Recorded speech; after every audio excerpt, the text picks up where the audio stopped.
Olá pessoal, aqui é o André Carvalho que está falando do estudiocaseiro.blogspot.com.br e hoje nós gostaríamos de falar dos monitores do seu home studio, né? Já nos vídeos anteriores, né, nós já falamos sobre configuração de computador, configuração de interface de áudio, né? E agora, obviamente, como você está trabalhando com áudio, você vai precisar ter bons monitores de áudio. Então, eu dividiria em duas coisas, né? Apesar de não ser propriamente monitor, olha, um bom par de fones de ouvido é uma coisa interessante.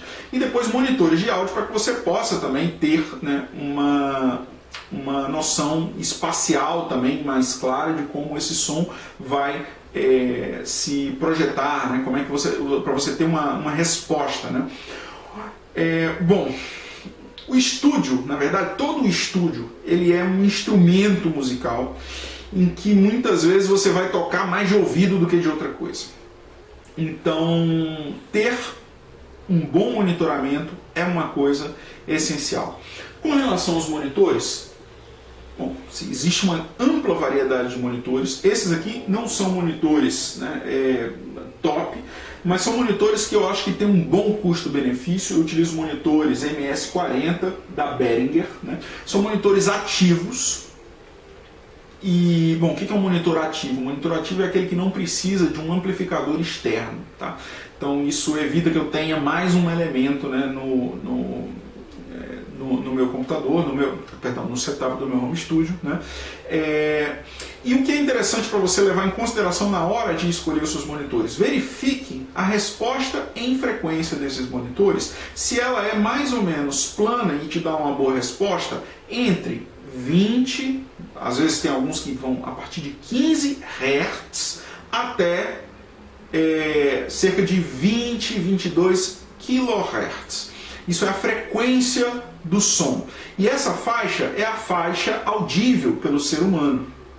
Então é interessante que você verifique, né, que se os seus monitores, o monitor que você está pensando em adquirir e comprar, se ele atende bem, se ele tem uma boa resposta dentro desse espectro de áudio, né?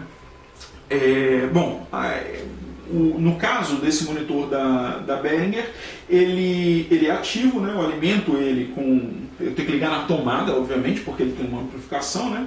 Ele tem uma resposta muito boa, uma qualidade que eu recomendo. 40 watts de potência, tá?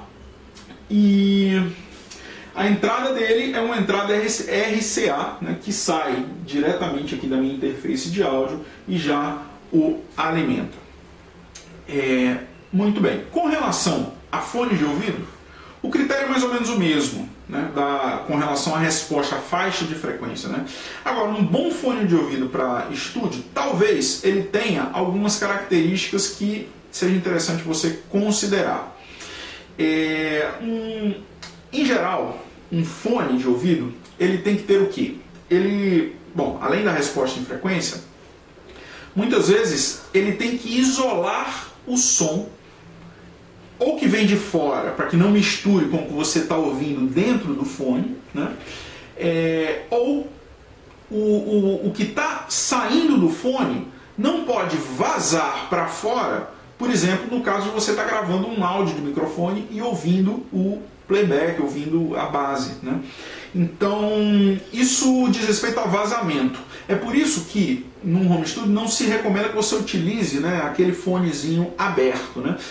Então, olha, existem fones desde muito baratos a muito caros. Os fones profissionais, com relação a essa coisa de vazamento, são impressionantes realmente. Você coloca, não escuta mais nada do que está fora e você pode colocar um bom volume naquilo, que você grava realmente sem ter nenhum vazamento, o microfone não capta o que você está ouvindo, né? Então, isso é uma coisa que vale a pena você considerar com relação a fone de ouvido. E uma última dica é o seguinte: olha, o maior ativo do seu home studio são seus ouvidos, cara.